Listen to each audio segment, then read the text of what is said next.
Bon vendredi pirates, j'espère que vous allez bien, moi ça va bien. Aujourd'hui on va reparler de la formation Comment récupérer son conjoint même s'il nous a dit je ne t'aime plus, elle est sortie mercredi. Et pourquoi un je ne t'aime plus peut être quelque chose qui vous permet de rebondir vers la phase 4. En tout cas, pourquoi un je ne t'aime plus peut ne pas être définitif.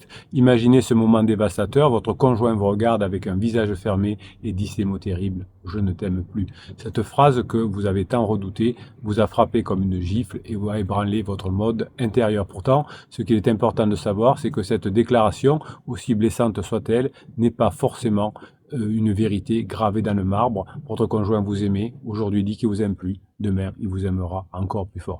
Surtout si votre conjoint traverse une crise existentielle, évidemment, vous pouvez souffrir. Je m'appelle Bruno Marchal et depuis 1999, je vous aide à traverser les crises de couple. Quand vous êtes ensemble depuis 5, 10, 15, 20 ans, c'est normal de traverser une crise de couple. Malheureusement, autour de vous, beaucoup de personnes se séparent. Hein. Vous avez des amis, des cousins qui sont séparés. Ils n'ont pas su gérer leur crise de couple. Ils n'ont pas eu les outils. Heureusement, vous avez les outils. Vous avez tout un écosystème autour des formations et des coachings. Vous avez un catalogue de 250 formations. Vous avez plusieurs types de coaching. Et autour des formations et des coachings, vous avez des vidéos le matin, comme ça, à 7 heures. Vous avez des vidéos de la journée les plus courtes sur Telegram ou des textes. Vous avez l'aide des pirates sur le groupe Facebook pour vous aider à mettre en application tout ce que vous apprenez dans les formations. Bref, autour du coaching et autour des formations qui vous permettent de revenir ensemble, tout un écosystème pour vous faciliter la tâche, pour les mettre en place. Vous avez le catalogue des formations notamment en descriptif de cette vidéo. Vous cliquez sur afficher plus et vous aurez droit même à une formation gratuite, le Best of 2023. Les crises de vie, les crises existentielles bouleversent profondément les émotions et les perceptions de votre conjoint. Si votre conjoint est en crise, c'est peut-être qu'il vit une crise existentielle de la trentaine, de la quarantaine, voire de la cinquantaine. Et évidemment, il arrive souvent qu'au cœur de cette tourmente intérieure chez votre conjoint, il arrive à douter de tout, même des sentiments les plus ancrés par rapport à vous. Et si vous n'avez pas fait exactement ce qu'il faut pendant toute la phase de sécurisation, si vous êtes allé trop dans la routine, eh bien peut-être que votre conjoint aujourd'hui croit que ces problèmes viennent de vous. Un jour, votre conjoint peut être convaincu de ne plus vous aimer, mais quelques semaines après, il peut ressentir à nouveau un attachement fort, comme un retour aux premières années de votre relation. Évidemment, cette fluctuation, vous la connaissez, hein, c'est un phénomène bien plus complexe que des simples changements d'humeur. Vous avez l'impression que votre conjoint est complètement à l'ouest. Cela implique pour vous une transformation intérieure pour comprendre la situation, pour passer en phase 4, et évidemment, votre conjoint qui a une quête de sens intense, qui bouscule tout, même les liens affectifs, pourra revenir avec vous, à condition que vous lui montrez que vous avez changé, que vous le soutenez, que vous le comprenez, que vous passez des bons moments ensemble, sinon il va avoir un pansement qui va lui faire passer malheureusement des bons moments. Dans le cerveau en mode crise, les émotions se déchaînent. Quand votre conjoint vous affirme qu'il ne vous aime plus, c'est souvent parce que sa région amygdalienne, une région du cerveau dédiée aux émotions intenses et à la détection du danger, est en surchauffe pendant toute sa crise. Face à des situations émotionnellement compliquées que votre conjoint traverse, l'amygdale amplifie les réactions et intensifie les ressentis. C'est un peu comme si un filtre de pessimisme s'installait chez votre conjoint, teintant chaque pensée d'un sentiment de rejet ou de désespoir. Parfois, votre conjoint croit que tout est de votre faute. Pourtant, il existe un bon moyen de réduire l'impact des émotions intenses et de mettre des mots sur ses ressentis. Le simple fait, par exemple, d'identifier, de nommer une émotion, comme dire « je me sens en colère », active le cortex préfrontal droit, une autre partie du cerveau responsable du contrôle de la réflexion, ce qu'on appelle le préfrontal, évidemment. À l'époque, vous savez, dans la PNL, on parlait de cerveau droit, de cerveau gauche. Aujourd'hui, ça fait des années qu'on sait que ça ne fonctionne plus comme ça, même s'il y a encore des coachs ou des psys qui fonctionnent avec la PNL, cerveau droit, cerveau gauche, ça ne fonctionne pas du tout comme ça. Les neurosciences nous ont permis de valider le contraire, pardon. En revanche, effectivement, cette activation du cortex préfrontal droit, hein, qui est de ce côté-là finalement, est responsable du contrôle de la réflexion sur les expériences émotionnelles, et il est défaillant pendant toute la crise de votre conjoint parce qu'il n'est plus relié correctement au réseau amygdalien. Cette activation de l'amygdale agit finalement comme un frein habituellement quand on est bien équilibré, et ça apaise les réactions de l'amygdale. Là, en ce moment, c'est pas possible pour votre conjoint. c'est finalement un peu comme si votre conjoint appuyait sur la pédale de frein lorsqu'on approche d'un feu rouge, mais il ne se passe rien. Donc imaginez le cerveau de votre conjoint en pleine crise comme une mer agitée. Un jour, les vagues de doute et d'anxiété peuvent le submerger et tout ce qu'il ressentait pour vous, et il peut sincèrement penser qu'il ne le pense plus, qu'il ne vous aime plus. Mais en trouvant les mots pour décrire cette confusion ou simplement en ayant le temps de laisser retomber cette tempête intérieure, il est tout à fait possible que ces émotions changent, que les vagues s'apaisent et que les sentiments reviennent. C'est pourquoi les déclarations faites pendant une crise existentielle ne doivent pas être prises comme définitive, elle reflète simplement un état émotionnel temporaire. Vous savez que le cerveau réagit puissamment aux émotions, mais qu'il existe des moyens d'apaiser cette tempête intérieure chez votre conjoint. Imaginez que quand votre conjoint a pu vous dire « je ne t'aime plus », eh bien certainement que son cerveau était embrouillé par un flot de pensées et de sentiments contradictoires. En trouvant les mots pour décrire ce qu'il ressent, ça va vous apaiser et ça va mettre finalement votre réflexion en face à face avec la réalité. Vous aussi, vous savez maintenant que c'est pas parce que votre conjoint vous a dit qu'il vous aimait plus qu'il y a vraiment un vrai désamour. Le désamour existe évidemment, il existe dans la phase de lune de miel, ce qui se passe entre le pansement et Criseux, la lune de miel se termine et on s'aperçoit que ce qu'on pensait pour de l'amour était effectivement juste une forme de point de passage pour moins souffrir. En revanche, quand on a passé la phase de sécurisation, on a l'attachement évidemment qui est là. Ce n'est pas une forme de désamour, c'est l'attachement qui est très fort, qui est là, qui est très puissant, vous permet ensuite de revenir en couple évidemment. Quand vous mettez en place les formations que vous apprenez, votre conjoint se rappelle petit à petit que maintenant vous êtes capable de repasser des bons moments ensemble et que vous vous rapprochez. Quand nous mettons nos sentiments en mots, déjà ça vous fait du bien, vous allez appuyer sur un bouton de pause émotionnelle. C'est pourquoi le fait de parler de vos propres émotions, de les écrire avec un papier, va vous avoir un effet calmant. Alors évidemment, ça ne sert pas grand chose d'aller voir un psy parce que 2 heures ou 3 heures après vous serez dans le même état, mais écrire avec un papier et un stylo, ça vous aidera. Ça ne vous apporte pas beaucoup non plus d'écrire sur le groupe Facebook, ça va pas, mon conjoint est très méchant. Prenez plutôt un papier, un stylo, écrivez, déchirez, brûlez, c'est presque magique. Vous décrivez votre colère, vous décrivez votre tristesse et ça va diminuer l'impact émotionnel de ces sentiments à condition que vous l'écriviez avec un papier et un stylo. Je vous referai une vidéo complète pour vous expliquer cela. Alors évidemment, ça marche aussi pour les enfants. Si vos enfants sont très énervés ou quelque chose, vous pouvez leur demander d'écrire et de détruire le mot. Imaginez que votre conjoint en crise finalement être comme quelqu'un en grande souffrance, votre conjoint en crise est assailli par des pensées de doute et de remise en question. Finalement, en nommant ce que votre conjoint traverse, vous allez vous dire il est perdu, il est confus, il ne sait plus ce qu'il ressent et ça va réduire votre intensité de souffrance et voir les choses sous un autre angle. C'est là que le processus de guérison pour vous va arriver, que vous allez pouvoir ensuite vous mettre sérieusement aux formations et au coaching et surtout à le mettre en place. Le processus de guérison que vous mettez en place avec la réévaluation de vos sentiments et des sentiments de votre conjoint va pouvoir commencer. Lorsque vous allez activer votre cortex préfrontal en nommant une émotion, vous allez gagner une sorte de contrôle sur elle, vous allez devenir moins victime de l'émotion et vous allez commencer à devenir maître de la situation, apprendre, mettre en application et vous rapprocher de votre conjoint. Imaginez maintenant l'effet que ça peut avoir sur votre couple quand votre conjoint vous a dit qu'il vous aimait plus, si vous changez de façon de communiquer et si vous avez une expression de vos sentiments qui change, vous allez faire toute la différence. Plus vous allez être capable de mettre des mots sur ce que vous ressentez, moins vous allez être submergé par les émotions qui pourraient vous amener à remettre en question votre reconquête. Vous savez qu'il y a un moment où vous allez douter, il y a un moment où vous allez traverser le désert. Bon, je vous le dis à l'avance, quand vous le traverserez, il dit, ça aussi le capitaine il avait dit. Eh bien, sachez qu'en nommant vos émotions, vous souffrirez moins et vous aurez plus de chances de revenir rapidement avec votre conjoint. Les sentiments que vous pensiez perdus de votre conjoint vis-à-vis de vous vont revenir une fois la tempête émotionnelle apaisée.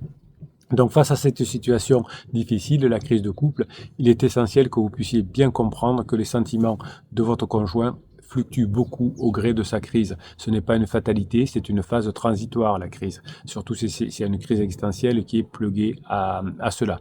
Évidemment, traverser cette crise, c'est un défi, ça demande d'apprendre, ça demande de maîtriser la situation, mais vous avez les 250 formations qui vont vous aider, vous avez les coachings du capitaine, il y a même des coachings en urgence où je peux vous recevoir, entre guillemets, vous parler au téléphone dans les 48 heures, vous avez même des coachings mensuels, c'est-à-dire pendant un mois, vous pouvez me parler tous les jours pratiquement, vous pouvez faire plusieurs coachings dans le mois, vous pouvez avoir plusieurs formations dans le mois, je vous laisse aller le voir tout ça. Tout ça, c'est des opportunités uniques pour renforcer votre résilience émotionnelle et celle de votre couple.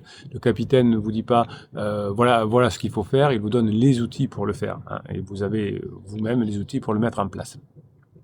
Donc, ce que la science nous apprend, c'est qu'en tant que partenaire, en adoptant une posture d'écoute et de compréhension, tout ça va avoir un effet bénéfique. Quand votre conjoint traverse la crise et qu'il vous a dit qu'il ne vous aime plus, qu'il ne ressent plus d'amour, ça ne veut pas dire que tout est fini. Cela signifie que, pour l'instant, il est perdu dans ses émotions, qu'il attend que vous fassiez un effort, que vous changiez, que vous soyez plus léger, plus légère. Évidemment, laisser faire le temps à son travail, c'est important. Créer un environnement où il peut exprimer sans jugement ce qu'il ressent, c'est important, mais le meilleur moyen, c'est évidemment pour vous rapprocher, évidemment, de montrer concrètement que vous avez changé. C'est vrai que vivre une telle crise de couple, c'est très perturbant, ça fait beaucoup souffrir, mais c'est aussi une occasion d'apprendre à développer votre ensemble, une résilience émotionnelle. Votre couple sera plus fort en phase 4 qu'en phase 2.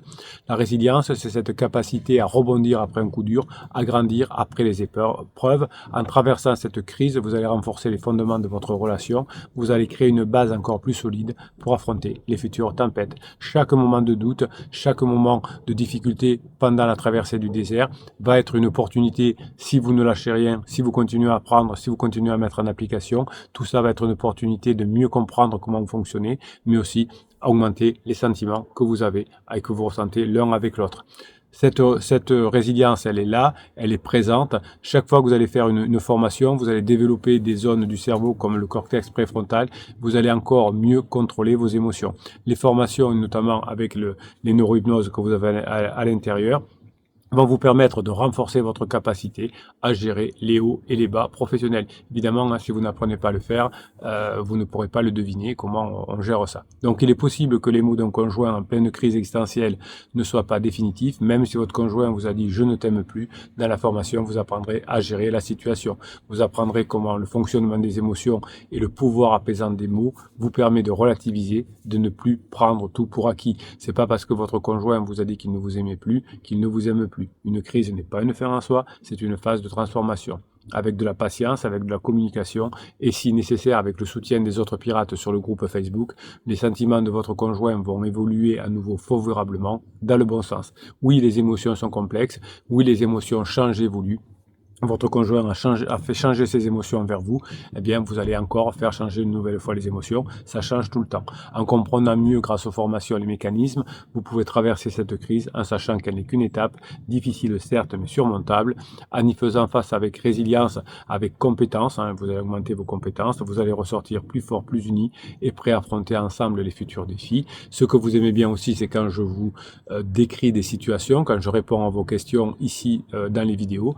Alors, je vais répondre à une ou deux questions et ensuite le moment que vous attendez, que vous kiffez le plus, c'est quand je vous donne un texte que j'ai écrit le matin qui est positif, qui est écrit à la première personne singulier par jeu et qui va remplacer votre petite voix.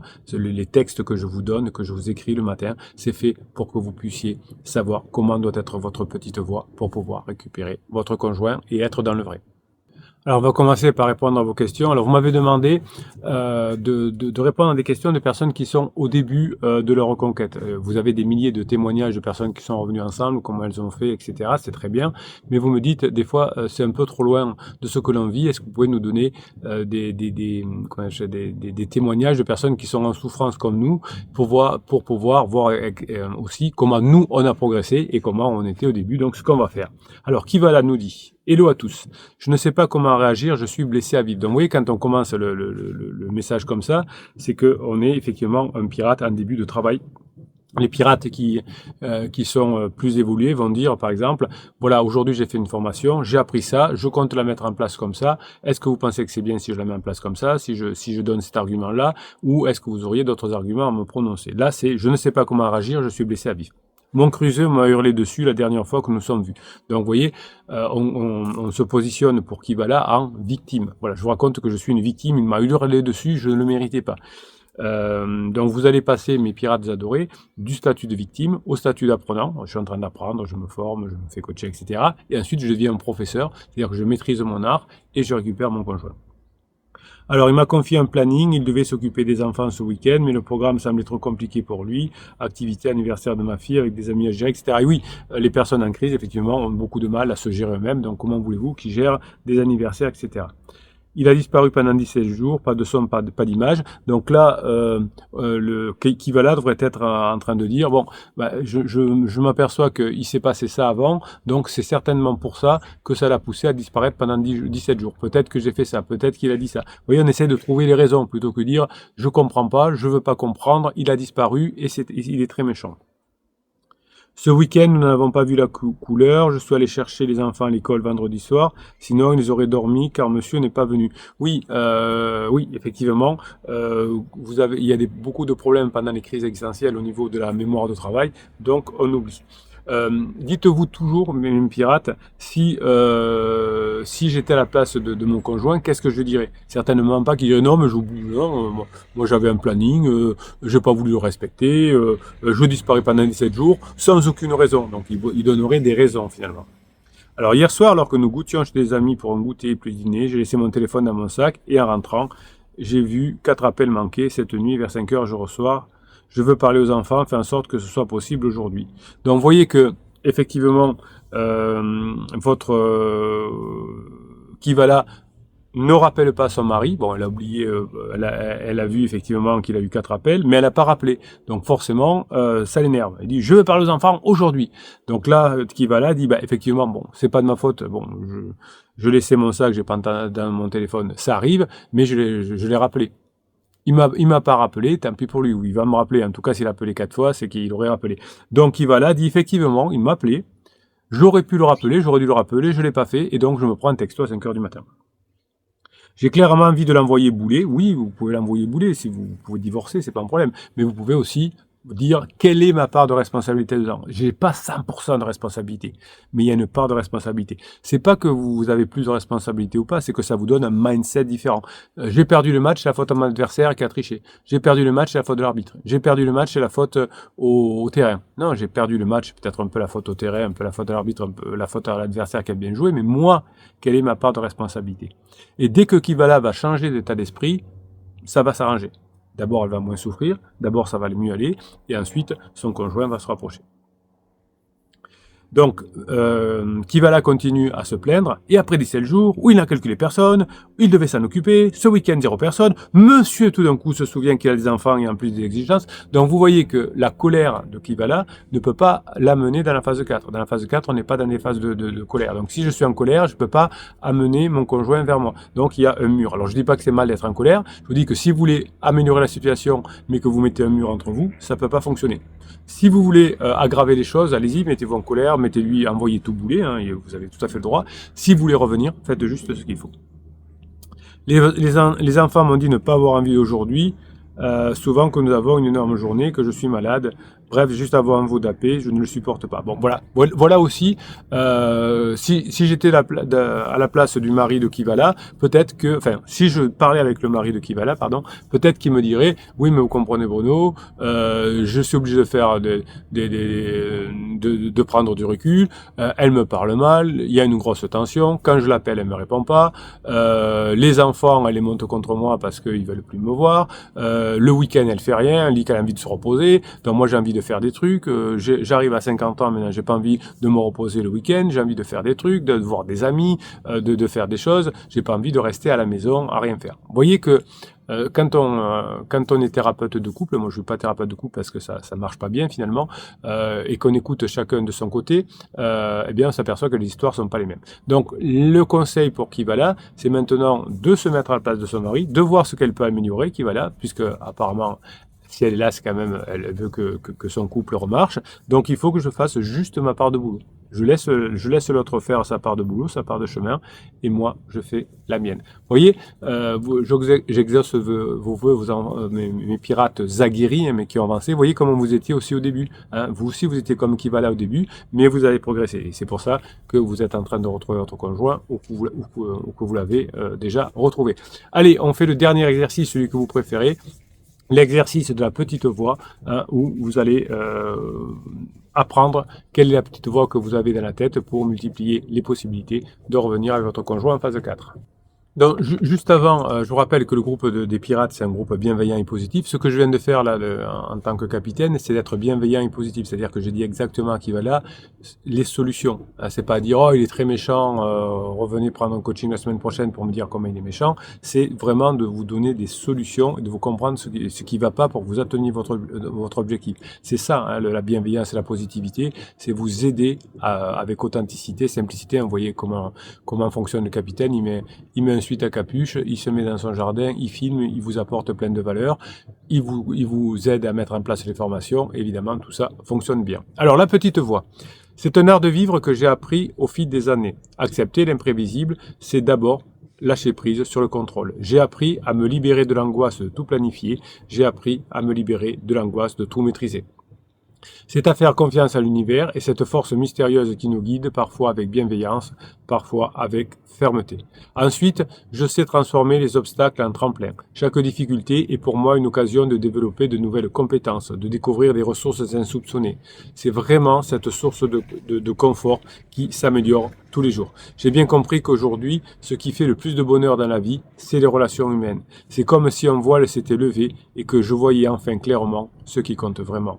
Les gens que j'aime, ceux avec qui je partage ma vie, sont la source de ma plus grande joie.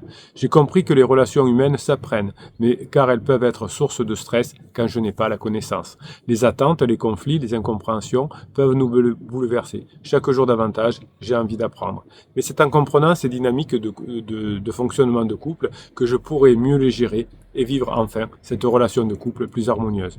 J'ai réalisé que la meilleure façon de me former, la plus rentable et la plus intelligente, c'est de me concentrer sur les relations humaines. Comprendre comment elles fonctionnent, comment communiquer efficacement, comment créer des liens solides, voilà les compétences les plus précieuses que je souhaite aujourd'hui acquérir. Voilà, c'est ce genre de petites phrases que vous devez avoir sans cesse dans votre tête, plutôt que de dire il est très méchant, elle est très méchante, il abuse, etc. C'est ce genre de mindset que vous pouvez avoir avec ces petites phrases que je vous écris qui vont tout changer. Voilà, je vous souhaite un bon vendredi mes pirates adorés. Toute la journée je vais vous aider. Vous aurez, pour ceux qui sont abonnés à la newsletter, pour cela, il suffit de cliquer sur le lien qui est en descriptif de cette vidéo. Vous aurez cet après-midi quelques cadeaux que je vais vous envoyer par mail. Hein, allez voir votre boîte mail. Vous allez être heureux, heureuse, vous aussi. Allez, passez la journée que vous méritez, mes pirates adorés. Je vous kiffe et je vous kiffe grave.